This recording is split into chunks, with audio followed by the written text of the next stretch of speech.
Qué bueno que siga con más de Acción 10 en la mañana, siempre retomando el tema de la recién aprobada ley de amnistía. Ya estamos con un experto que nos acompaña y que es de casa, viene todos los lunes para abordar temas de interés de la coyuntura nacional y política. Michelle Polanco, y estamos en su grata compañía. Así es, ya se encuentra con nosotros Francisco Aguirre Sacasa. Gracias por estar aquí, doctor. Sus impresiones generales sobre esta ley de amnistía aprobada el sábado pasado por los diputados de la Asamblea Nacional, que en su mayoría pues eran del Frente Sandinista. Bueno, antes que opinar sobre la ley, quisiera hacer una sugerencia pues, al Canal 10. Me encantó la entrevista que ustedes le hicieron a Wálmaro Gutiérrez.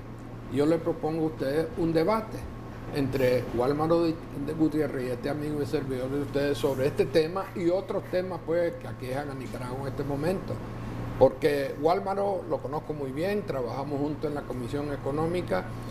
Es uno de los pocos, diría yo, voceros del gobierno que se atreve a venir o que atreven a enviar a un programa como este y ahora se enteraron por qué, porque es una persona que se prepara muy bien, que además de ser economista es un abogado y un artista, como yo le dije a él pues cuando estábamos saludándonos al final, en el sentido de que él puede plantear de la mejor manera posible la realidad nicaragüense. Bueno, usted ya se lo ha expresado, doctor, incluso a él, que le gustaría un debate. Nosotros lo decimos, la invitación abierta para que ese debate se dé. Vamos a ver qué el diputado va a hacer. Ahora, quiero decirte algo entrando en materia. El tema de la amnistía es bien complejo en cualquier parte del mundo. Y vos mencionaste, creo que fuiste vos, Jocelyn, la que citaste a este eurodiputado Ramón Jáuregui, ¿verdad? Y lo interesante es que sacaste en la pantalla la primera declaración de él, el primer tuit, en donde él le da la bienvenida y considera muy positivo la amnistía que se aprobó el sábado con trámite de urgencia, como todo se hace ahora en la Asamblea Nacional, sin tener la posibilidad de una consulta, de un diálogo realmente con los representantes, pues en este caso, como dijo el monseñor Brenes, los familiares, por ejemplo, de los que están encarcelados, y otros, ¿verdad?, expertos en derechos, derechos humanos, de terrorismo, todos los temas, pues, golpe de Estado incluso, qué es lo que constituye un golpe de Estado. En este caso hubiera sido mucho mejor incorporar una ley que fuera consensuada con grupos representativos de Nicaragua. Cuando yo estaba en la Asamblea Nacional, con el mismo Wálmaro, en temas económicos, pero en temas jurídicos también, los procesos de consulta eran extensísimos. Nosotros no aprobábamos ni un solo presupuesto, que es un instrumento extremadamente complejo, extremadamente complejo. Esta ley de amnistía tiene una página o dos páginas. Los presupuestos tienen más de 500 páginas y nosotros consultábamos eso por semanas, hasta un mes, con todo el mundo, Raimundo y todo el mundo, para lograr incorporar en ese presupuesto, en ese proyecto de ley, el pensar de la población nicaragüense.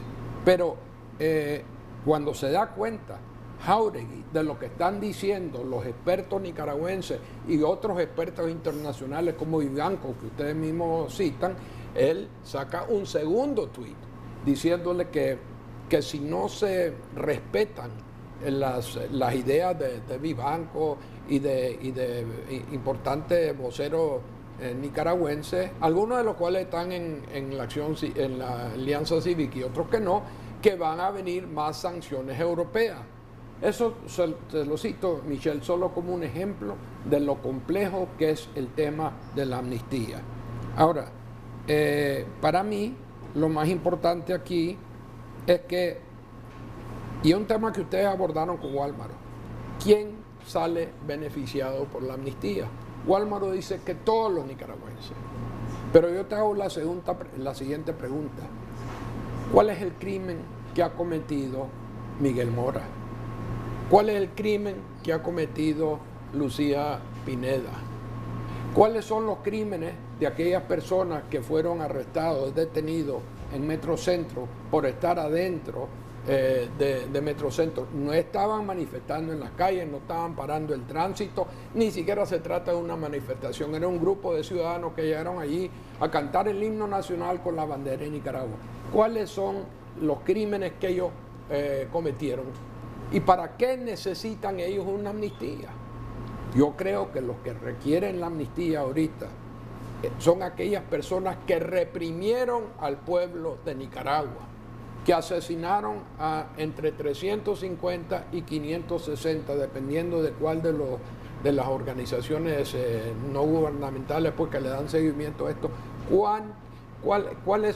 quiénes son los que mataron a la gente, quiénes son los que hirieron a más de 2.000 o 3.000 nicaragüenses, quiénes son los que hicieron desaparecer, Michelle, a tanta gente, y por qué es que están 120.000 nicaragüenses después del 18 de abril en Costa Rica. ¿Por qué está Carlos Fernando allá? ¿Cuál es el crimen de Carlos Fernando Chamorro y de 5, por ejemplo?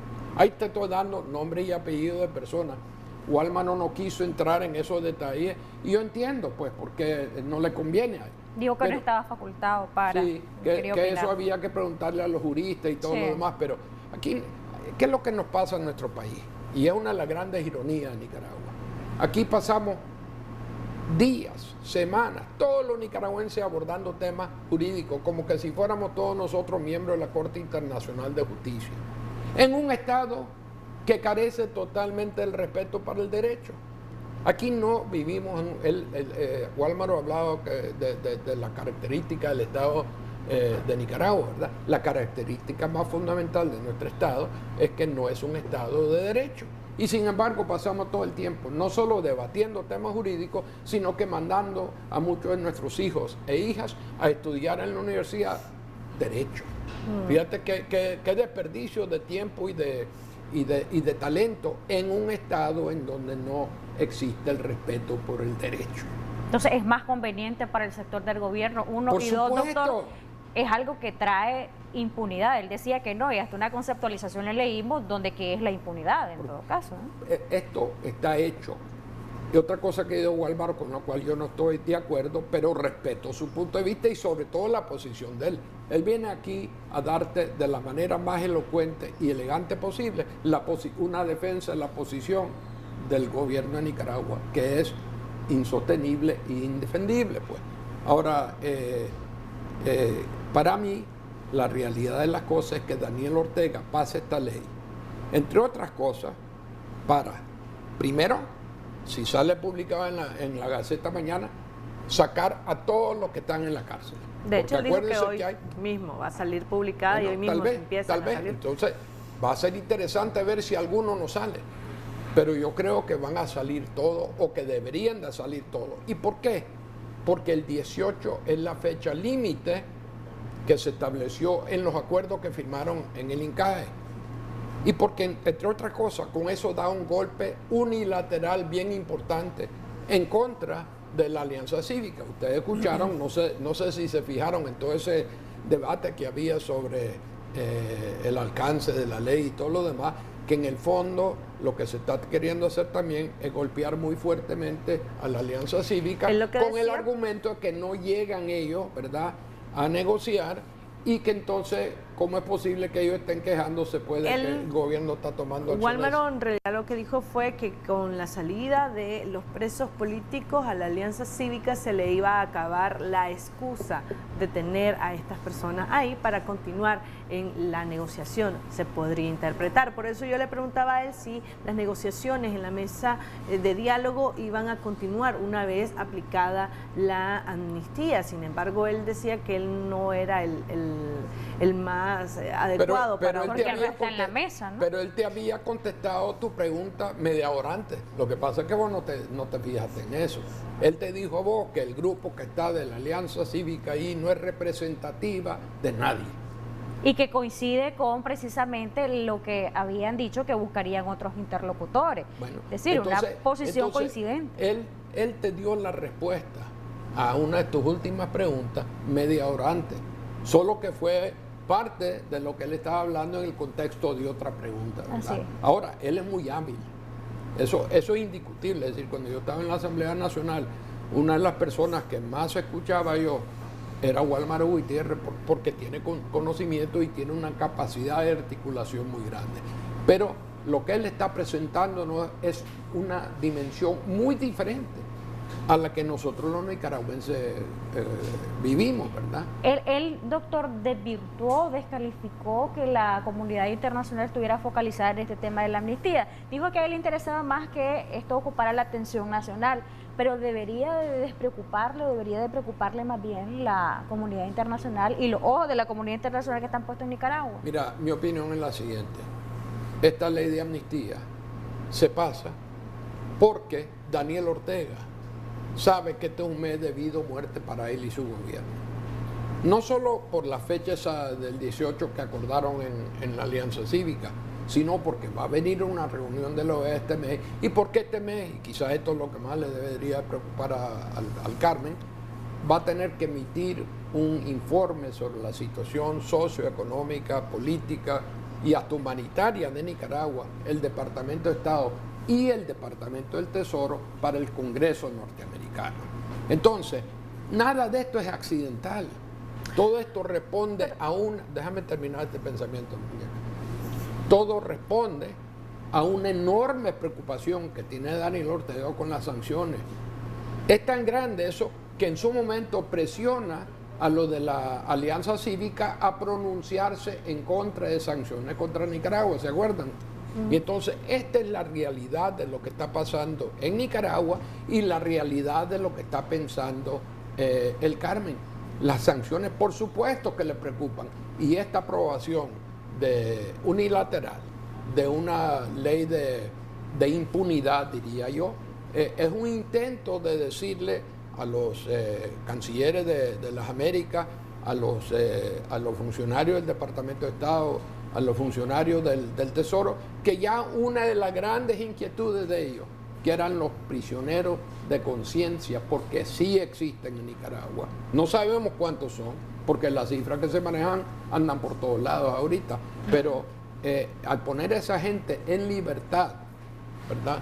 Ya con eso ellos piensan que le van a bajar un poco la presión a la olla, pues. Perdón, Michelle. Mi pregunta es la siguiente. Este era el único instrumento con el cual se contaba por parte del Estado de Nicaragua para precisamente bajar la presión internacional. O sea, no habían otros instrumentos. Se lo preguntamos al diputado y el diputado decía que no había otro, que habían opciones que le había presentado tanto los abogados defensores de los del presos pueblo, políticos, llamados defensores del pueblo, defensores del pueblo, o también estaban las propuestas desde el PLC que introdujeron hace un par de meses 2 iniciativas de ley a las cuales pues fueron engavetadas. Yo creo que él estaba limitándose tal vez a las opciones jurídicas. Ahora yo te voy a enriquecer un poco ese concepto. Primero, él tiene razón en decir que es la manera en que tradicionalmente Nicaragua, en nuestra historia, ¿verdad? Desde literalmente nuestras primeras décadas como república independiente, hemos recurrido a la amnistía. Wálmaro mencionó la cifra de 54, yo creía que andábamos por 53, incluyendo esta, pero la verdad es que son muchas, ¿verdad?, las amnistías. Entonces, eso ha sido una solución de rigor, pues, en Nicaragua para resolver problemas como el de ahora.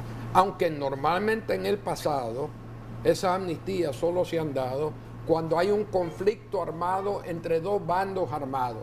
Y en este caso tenías el gobierno a través de la policía y de unas fuerzas irregulares reprimiendo a un pueblo que estaba en un levantamiento pacífico y cívico, y dentro del contexto de respeto de la protección que la Constitución política le daba a todos aquellos que fueron encarcelados. Y repito otra vez, ¿cuál es el crimen de Lucía Pineda? ¿Cuál es el crimen de Carlos Fernando Chamorro, que se ha visto obligado a ir del país? ¿Cuál es el crimen que están cometiendo la prensa y el Nuevo Diario, que le tienen bloqueado su acceso al papel y la tinta? Es decir, aquí estamos aterrizando en la realidad de Nicaragua y no en un debate como universitario sobre los derechos y la amnistía y todo lo demás. Ahora, ¿qué otras acciones podría Daniel Ortega tomar? Bueno, podría inmediatamente quitar el bloqueo a los medios de comunicación y levantarle todo el hostigamiento que hay para los medios de comunicación independiente del país. Esa es una gran preocupación internacional. Creo que hay una misión ahorita en la Sociedad Interamericana de Prensa aquí en Nicaragua. O si no está aquí ahorita, acaba de estar acá. De hecho, hay, doctor, en aduana una cantidad de cosas que pertenecen a Ratensa, por ejemplo, a Canal 10, y no han sido soltadas hasta el momento, entonces, en ese sentido. ¿Cuál es la realidad? Lo que pasa es que el diputado Gutiérrez no quiso referirse a casos específicos, ni como estos, ni a casos específicos de presos políticos. Porque eso no le conviene, no a Walmart, no le conviene al gobierno. Y él vino acá e hizo, en mi opinión, una defensa brillante de un gobierno, pero en un argumento que no estaba fundado en la realidad nicaragüense. Escueto en cuanto a la ley específicamente. Escueto en cuanto a la ley específicamente. Pero fíjate que él te sacó el ejemplo de Colombia. Y en Colombia existe una amnistía, ¿verdad? Y hasta la fecha todavía sigue siendo criticado mucho esa amnistía y el trato que se le dio a las FARC, ¿verdad? Pero ese es problema de los colombianos y en eso tiene toda la razón Walmart. Nosotros tenemos que enfocarnos más en nuestra realidad, que es lo que yo pretendo hacer ahorita con ustedes, y no en lo que pudieran pensar internacionalmente. Por ejemplo, declaraciones como la de Ramón de los eurodiputados. Eso me lleva a una observación. ¿Cuánto han hecho, más allá de darnos fuego de apoyo retórico, lo del Parlacén, no del Parlacén, del Parlamento Europeo en Estrasburgo? Nada. ¿Y por qué? Porque como hemos hablado aquí en el pasado, las decisiones y las declaraciones de ellos no son vinculantes. Lo que nosotros necesitaríamos, en el caso que fuésemos interesados en presiones internacionales y en sanciones, es hacer o esperar más las voces de los miembros de la Corte de España, de la Asamblea Nacional de Francia, del Parlamento Británico, que de lo que están pensando la gente que está en Estrasburgo, ¿verdad? Ese es un comentario. Otro comentario parte de una idea lo complejo que es este tema de la impunidad y de la violación de derechos humanos, es que hay una Corte Internacional Criminal relativamente reciente que está en La Haya, Holanda, que es donde está la Corte Internacional de Justicia. Entonces, teóricamente, es en esa corte que se tendrían que llevar a las personas que han violentado los derechos humanos acá. Y ahí no solo me refiero a la persona que jale el gatillo, Jocelyn, porque ese tal vez es el que mata a una persona indefensa en Masaya, pero ¿quién le da la orden de ir con todo? ¿Y quién es el verdadero culpable? En el caso de Yugoslavia, por ejemplo, los verdaderos culpables no eran los rasos y los cabos que andaban matando a musulmanes en Bosnia y Herzegovina, eran aquellos que daban las órdenes. Entonces ese es uno de los aspectos que nunca se ha hablado aquí en los medios. Yo no sé si te has dado cuenta, como que es un tabú decir hasta dónde puede ir esa cadena de culpabilidad. Por eso es que se le preguntó a él, doctor, sobre esos vicios que a juicio de algunos juristas existen en esta ley de amnistía. Y también se le dio lectura a lo que dice Michelle Bachelet, que las amnistías por graves violaciones de derechos humanos están prohibidas por el derecho internacional. ¿Esto es así? ¿Su opinión respecto a esto, doctor? Sí y no. Y quería llegar a eso. Sí, porque es un asunto bastante complejo, ya usted lo decía. Muy complejo. Ahora veamos, yo te mencionaba que hay esta corte, ¿verdad? Esta corte que ya tiene tal vez unos 15 o 20 años de existir, creo que más o menos anda por unos 15 casos. La vasta mayoría de ellos en África, por cierto. Ahora, Nicaragua no es miembro, no firmó nunca los estatutos de Roma, no acepta la jurisdicción de esta corte y nunca la ha aceptado.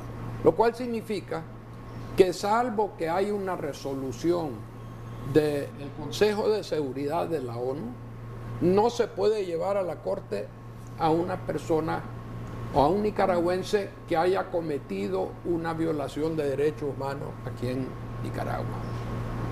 ¿Ok? O sea que esa corte no podría escuchar el caso de una persona notoria como Avellán, por ejemplo, allá, si no fuera por una resolución del Consejo de Seguridad de la ONU. ¿Cuáles creen ustedes que son las posibilidades de que salga esa resolución? Totalmente Cero. complejo. Porque hay un país allí, Rusia, que tiene un poder de voto. Otro, la China, también tiene un poder de veto. Entonces, ¿vos crees que van a poder llevar a un nicaragüense a esa corte? No. Entonces, esto confirma que es más coincidente o más conveniente para el Estado, para el gobierno en sí, para el Partido Frente Sandinista esta amnistía y no para los demás. Sí, pero quiero continuar un poquito más sobre la corte, porque después van a decir, no, es que Francisco Aguirre dice que no sirve la corte porque Nicaragua no es signatario del Tratado de Roma y no es miembro de la corte. Pero ¿sabes qué otros países no aceptan la jurisdicción de la corte? La China, Rusia, seguimos, muchachos. Claro, por la supuesto. India, Continúen. Pakistán, seguimos, Israel, Violadores de derechos humanos. los Estados Unidos. ¿Sabían ustedes eso? Ninguno de estos países aceptan la Corte Internacional de Criminalidad, pues. O sea que esta ley, esta visión internacional de cómo abordar temas de lesa humanidad está evolucionando continuamente, pero no está completamente, no ha cuajado todavía. Y la Corte Internacional de Justicia no tiene el poder que muchos de nosotros creemos que existe para abordar estos temas. Ahora existe otra corte, que es la Corte de la Fuerza, en donde, por ejemplo, una persona como el general Noriega de Panamá, los Estados Unidos lo tumba y después lo lleva a la cárcel y lo mete en la cárcel por 20 años, creo que en Miami, y después lo mandan a Francia, pero después los franceses lo ponen en libertad cuando él tenía ya más de 85 años y estaba muy enfermo y regresó a su país a morir. Pero eso nunca fue a la Corte Internacional de Criminalidad. Él fue abordado por una fuerza mayor. Y yo soy de la tesis, Jocelyn y Michelle, que es la comunidad internacional puede jugar un papel bien importante en la resolución de esta crisis nicaragüense.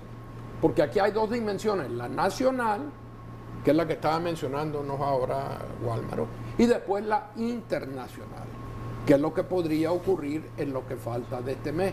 Pero esta acción de la amnistía de Daniel es un intento de mandarle una señal, de confundir, como pasó con Ramón, este eurodiputado, a la opinión internacional. ¿Será que va a lograr lo que pretende el gobierno? Bueno, eso es lo que me lleva a mí a otro tema que yo quisiera abordar, que es lo que va a pasar en la OEA. Y quiero abordar eso, Jocelyn, porque yo veo una confusión aquí en Nicaragua en cuanto a esta reunión de la OEA. De repente, creo que nosotros ya lo comentamos acá, Jocelyn, por lo menos con vos, que dos personas, una de la Alianza Cívica y otro de la Unidad Azul y Blanco, llegaron a una conferencia en Washington y allí ellos dijeron que ellos no creían que era el momento apropiado para buscar la aplicación de la Carta Democrática Interamericana a Nicaragua, cosa que me sorprendió, pero que yo ya tengo claro que lo dijeron porque salió en una radio nicaragüense lo que ellos dijeron. Alguien mandó a grabar lo que ellos andaban diciendo. Pero lo que a mí me ha llamado la atención es que hay como una suerte de campaña acá en Nicaragua de influyentes que están diciendo que en esta reunión de la OEA en Medellín no se va a tocar el tema de Nicaragua, que no está en la agenda, que tiene que ser en una reunión extraordinaria de los cancilleres, y todo eso me hace pensar que hay alguien como dirigiendo todo esto. Y yo lo que quisiera es explicarle a los televidentes del Canal 10 que la Carta Democrática Interamericana reza todo lo contrario a lo que se alegó allá en Washington. Por ejemplo, uno de los que estaba ahí tratando de explicar cuando sale a Lulo, que él dice, no, es que lo que pasa es que se tiene que ir la OEA de Nicaragua y necesitamos la OEA para las reformas electorales, Y entonces por eso dice, hay que aguantar eso. Pero yo no sé si aquí lo leí, pero en otro programa de televisión o de radio. Sí, lo compartimos, pero vuélvalo Sí, a compartir. Mira, dice el artículo 21, no el artículo 20. Y insisto en eso porque el otro día estuve debatiendo esto con un abogado prominente, me imagino que es prominente porque estaba en la Corte Suprema de Justicia, que es el artículo 21 en donde cae el garrotazo, ¿verdad? Y entonces dice, una vez adoptada la decisión de suspender a un gobierno, la organización, está hablando de la Organización de Estados Americanos, mantendrá sus gestiones diplomáticas para el restablecimiento de la democracia en el Estado miembro afectado. O sea que esa afirmación, ese argumento a favor de no aplicar la carta no es válido. Ahora otro dice que ese mismo artículo 21 dice, cuando la Asamblea General convocada a un periodo extraordinario de sesiones constata tal y tal cosa, entonces podrá aplicar la Carta Democrática. Este es el segundo argumento que están usando esta gente. Esta no es una sesión extraordinaria y tienen toda la razón. Lo que ellos no tal vez entienden es que no siempre se sigue al pie de la letra en el juego de la realpolitik internacional lo que está escrito. O podría ser en el peor de los casos un preámbulo A que se evalúe. En el peor de los casos, pero ¿qué es lo que también puede pasar? Sostengo yo, con la votación de países que representan más del 90% de la población y de la economía de la OEA, ellos pueden autoconvocarse allí en una sección extraordinaria y en ese momento considerar el caso de Nicaragua. Pero la gran pregunta para mí es, ¿quién está dirigiendo esta campaña aquí en Nicaragua? ¿Y por qué será? Yo he escuchado a personas decirme que la preocupación grande que tienen los países después del Grupo de Lima, los Estados Unidos, Canadá, etcétera, es que no logren los votos. Entonces, lo que dicen estas personas es que en lugar de sufrir una humillante derrota, porque unas pequeñas islas del Caribe no se sumaron a la mayoría democrática del continente, que mejor no someterlo a la votación. Yo lo que les quiero decir es lo siguiente: si hay voluntad entre el Grupo de Lima, Canadá, los Estados Unidos y la otra democracia, no hay manera de que esta Carta Democrática no se aplique a como lo prometió Carlos Trujillo, que es el representante permanente ante la OEA, que ocurriese antes del final de su periodo. ¿Y cuándo termina su periodo? El 30 de junio. O sea que aquí hay una declaración importante del embajador Trujillo diciendo que iba a haber una votación antes que terminase su periodo. Esas son realidades y no argumentos pues legales.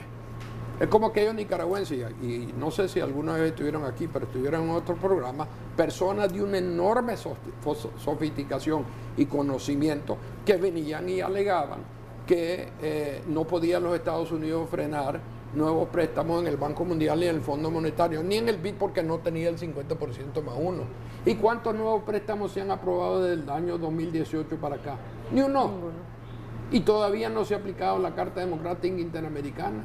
O sea, aquí una es la realidad, que es en el mundo en que a mí me gusta operar, y otro es el mundo pues legalista, en que se encuentran muy amenos y muy contentos los nicaragüenses debatiendo en tertulias horas y horas sin conocer la realidad de lo que está pasando en el país.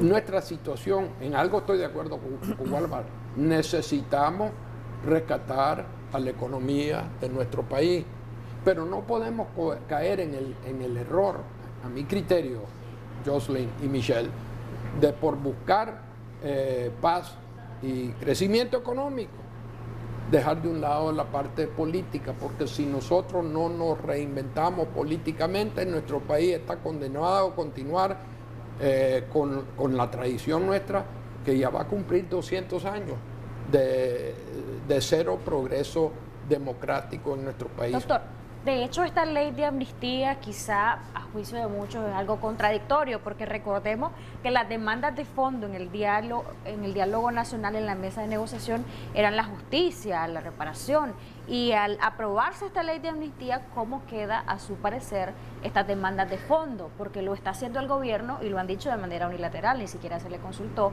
a las personas afectadas que han perdido a un ser querido en el contexto de esta situación. Bueno, en primer lugar quiero decirte que yo veo con muy buenos ojos que se liberen a todos los que están en cárcel. Esa es la parte buena. Esa es la parte buena, y no subestimemos la importancia de eso para los hogares y la familia de esas personas que están encarceladas. Estoy pensando, por ejemplo, en la esposa de Miguel, en la sobrina de Lucía, en su hermano con quien estoy en contacto continuo, ¿verdad? Yo sé cómo están sufriendo esta gente. Pero el tema de las reparaciones. Creo que fue en tu programa aquí, Jocelyn, o tal vez con vos, Michelle, que yo dije que el gobierno acababa de capturar más de $1,5 millones en una quiebra de narcotraficantes en el Pacífico. Y yo hice la sugerencia que esa plata, en lugar de desaparecer, quién sabe dónde, se aportase como un capital de semilla en un fondo de reparaciones. Porque aquí lo que necesitamos, Jocelyn, es que se le dé una recompensa financiera a aquellas personas que han sufrido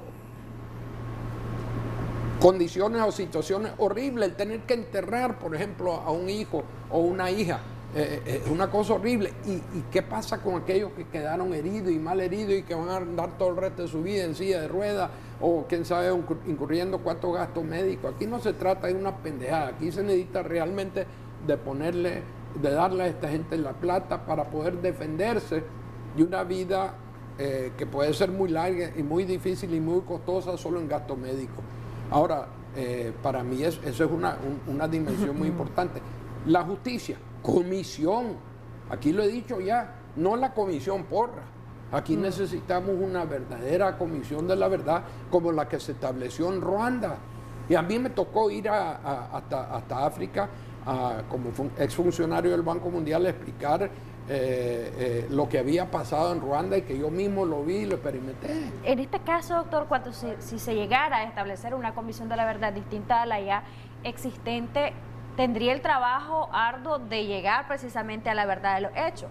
Pero el menoscabo está en que con la ley de amnistía los culpables por los diversos delitos, entre ellos los asesinatos que destacan en sus informes los diferentes organismos internacionales, pues quedarían sin pagar. Bueno, eso es lo malo de la ley como salió, ¿verdad? Sí. Eso es lo malo porque es una ley, por eso te digo, de perdón. Pero solo podés perdonar a aquellos que han cometido un delito. Y ninguno, ya les acabo de dar a ustedes los ejemplos de personas que son, ¿cómo se llama?, detenidos icónicos en Nicaragua. Y ninguno de ellos ha cometido ningún delito.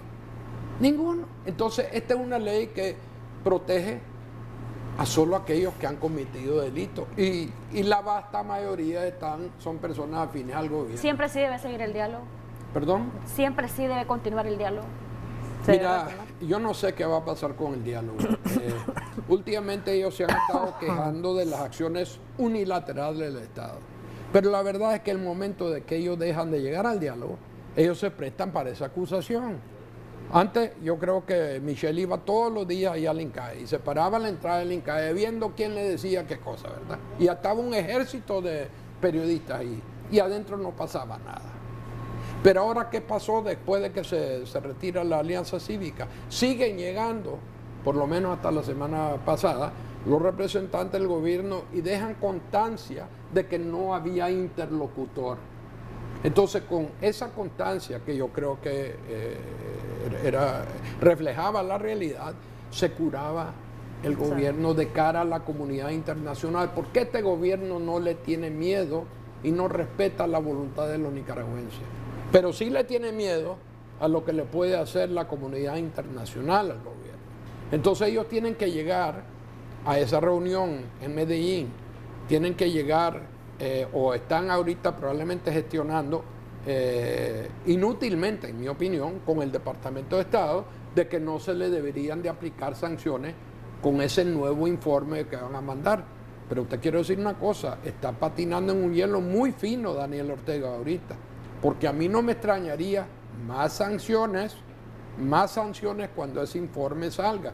Yo acabo de ver, y ustedes seguramente lo vieron también, un tuit del Departamento de Estado diciendo que la amnistía es una farsa.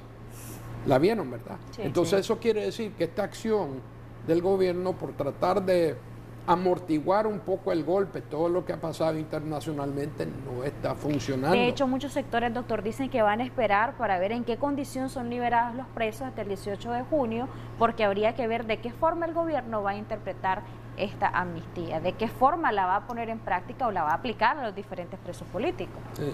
Yo lo que te puedo decir es que la credibilidad del gobierno de Nicaragua, por lo menos en los Estados Unidos, que es el país que ha estado en la vanguardia de las acciones, ¿verdad? La postura de ella es darle cero credibilidad al gobierno. ¿Por qué? Porque ha habido muy poco progreso. Por ejemplo, se ha hablado de elecciones, ¿verdad? Creíbles, observadas y anticipadas. Ya se aprobó eso, ya el gobierno se comprometió a eso, ¿o no, Jocelyn? No, decirlo en voz alta para que te oigan. No, no ha pasado. No lo he hecho. Es decir, si vos ves todos los puntos que se acordaron allí, ninguno de ellos hasta la fecha se ha dado. Tal vez hoy o mañana ponen en libertad a la gente, ¿verdad? O nos dejan marchar. O a lo mejor no Se saben le todo. preguntó al diputado Gutiérrez si iban a dejar marchar, porque está esa disyuntiva y esa duda de que está sujeto a no repetición, y a veces el tema de marchar y alzar la bandera se ha tipificado o se ha visto como algo que no se debe hacer, como No si a fuese un veces. delito, ¿no? Es decir, el gobierno ha tratado todo el intento de marchar después de aquellas manifestaciones de músculo, porque para mí esas son las Sí, porque verdades. antes se podía, por eso decía a Mira, veces. mira, tierna. Ahí están las verdaderas encuestas. Alguien habló de MIR, creo que fue él. Sí. Yo no creo en las encuestas de MIR, pero cuando yo veo 500,000 de nicaragüenses marchando el 30 de mayo, yo creo en esa encuesta. Y cuando yo veo otra marcha de 150 y 200,000, yo creo en esa encuesta. Ahora salió una más reciente de Sid Gallup, en donde dice la encuesta que todo el mundo, que la mayoría de la gente quiere que se vaya, Daniel. 60%. Bueno, eso anda. Eso es más creíble para mí que lo que dijo MIR. Yo no vuelvo a creerle nada a MIR. No le creía mucho antes, pero ahora no le creo nada. Pero ¿sabes lo que estoy esperando yo? ¿Qué? Una encuesta de Víctor Borges. ¿Y por qué Víctor Borges? Porque fue el único que pronosticó la victoria de doña Violeta. Y porque cuando yo estaba a cargo de campañas municipales del PLC en el año 2004, yo estaba a cargo de esa. Yo le encomendé ciertas encuestas a él y dio en el clavo en casi todos los municipios que nosotros encuestamos. Es increíble lo bien que salió ese tipo. En muchos casos no salieron favorables para nosotros, en otros sí, pero casi siempre él pegaba. No sé Un margen cómo. de error prácticamente Y inexistente. bajísimo. El famoso 3% de margen de error es válido en el caso de Víctor Borges. No sé cómo será el récord de Sid Gallup y definitivamente no creo en la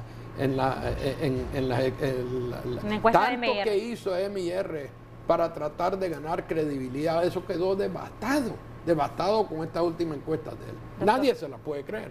Nadie que vive en Nicaragua y que habla con la gente puede creerse esa encuesta. Aquí hay un país que está pasando por un mal rato. Y aquí no se trata de, como te digo, de discusiones de salón y de tertulia sobre temas jurídicos. Aquí tenemos un país que está enfermo y este país tiene que curarse. Y esa cura no solo consiste en que nuestra economía deje de colapsar. La cura consiste en establecer un país en donde las transiciones políticas se hagan de una manera pacífica y democrática. Y eso no lo tenemos todavía. Muchas gracias, doctor. Muchas gracias a por ustedes. casa, por habernos acompañado.